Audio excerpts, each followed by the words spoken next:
tell us about this pre-season, your observations of how it's compared to last year. Yeah, probably pretty tough at times. All the boys are firing and a lot more physical and going hard at it at the start of trainings just because it's not going to be an easy season again.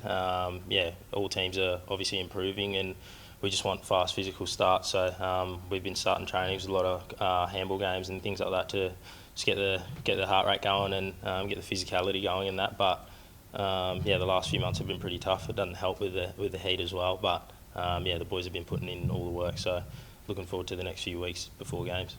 There's a hope that this style, a bit more match sim, that better prepares you for the rigours of the coming season? Yeah, for sure. My last few years here, we started that way with match sim. A lot of it is just game plan education, but it's always good to get a good hit out against all the boys and get some games under the belt kind of thing before we start the trial games and that. So it's a bit different out there personnel-wise, and for you, will we see any alteration to your role this season? I'm not too sure yet. Haven't had too much of a discussion around that, but been playing forward still and every now and again jumping on the wing, but it hasn't been too much of a discussion around it. But I don't mind playing wherever they ask me to. So, is this the strongest competition for spots you've seen in the forward line? Yeah, for sure. I think this year our whole forward line at the moment is fit and firing and ready to go. When you go out there and look at the teams when they separate them, there's obviously some good players out there on both sides. But competition for spots up forward's always tough, especially when you got blokes like Switter, Shooter, Sonny, and guys like that competing every day.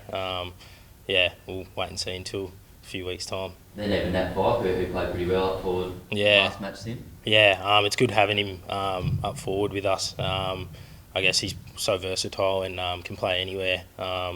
It's nice having him in our line meetings and things like that and just getting knowledge off him.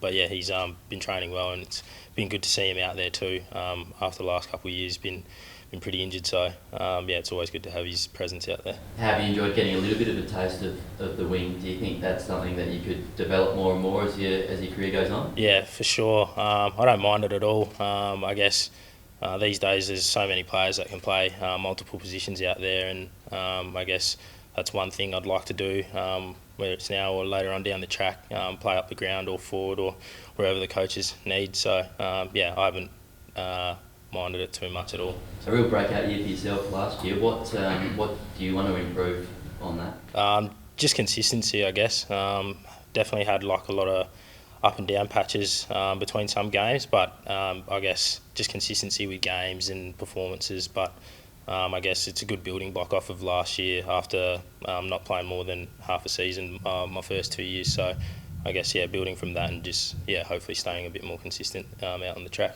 Have you had much to do with the two SSP hopefuls in Stubbs and Sarong? Yeah, a little bit. They're both forwards and they've been sitting around in our line meetings and things like that, and I guess seeing their growth from when they walked in the door to now is pretty good, and I guess them having a bit of a taste of what AFL training's like would be pretty good for them and just building confidence for them too. Because it sounds like Stubbs went pretty well on Friday. I think 2 or 3 goals. Yeah, 3.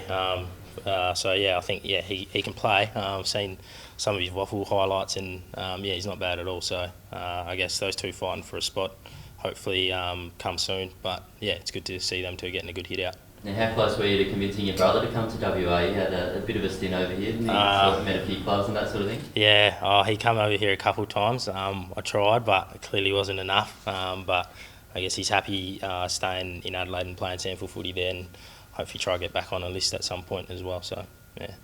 With that competition for spots, do you find yourself looking over your shoulder a bit, or do you just back yourself to improve your game? You got to back yourself, I guess, but at the same time, you sort of look over your shoulder still as well, just because all the talent we got, and I guess having that kind of mindset, you probably train a little bit better and make sure you're doing all the right things to improve everything you can on the weekend and throughout the week as well on the track. So, a bit of both sides to that thing, but always trying to improve every week. So, where do you think that improvement might lie for yourself specifically? That's a good question. just, yeah, like I said before, just consistency in terms of prep and performances and things like that. So, yeah, I think if I keep improving that kind of thing with routine and preparation, I think that'll go a long way. How's the side feeling about taking on the South Australian clubs in the pre-season? Not too bad. We haven't had too much of a discussion about it, but I guess something different to playing West Coast the last few years. I guess that's probably happened just because of COVID and things like that, but it'll be good to sort of face a different kind of system and things like that before we head into the season. So, yeah, we haven't had too much of a discussion, so I'm not too sure how the boys are feeling about it yet.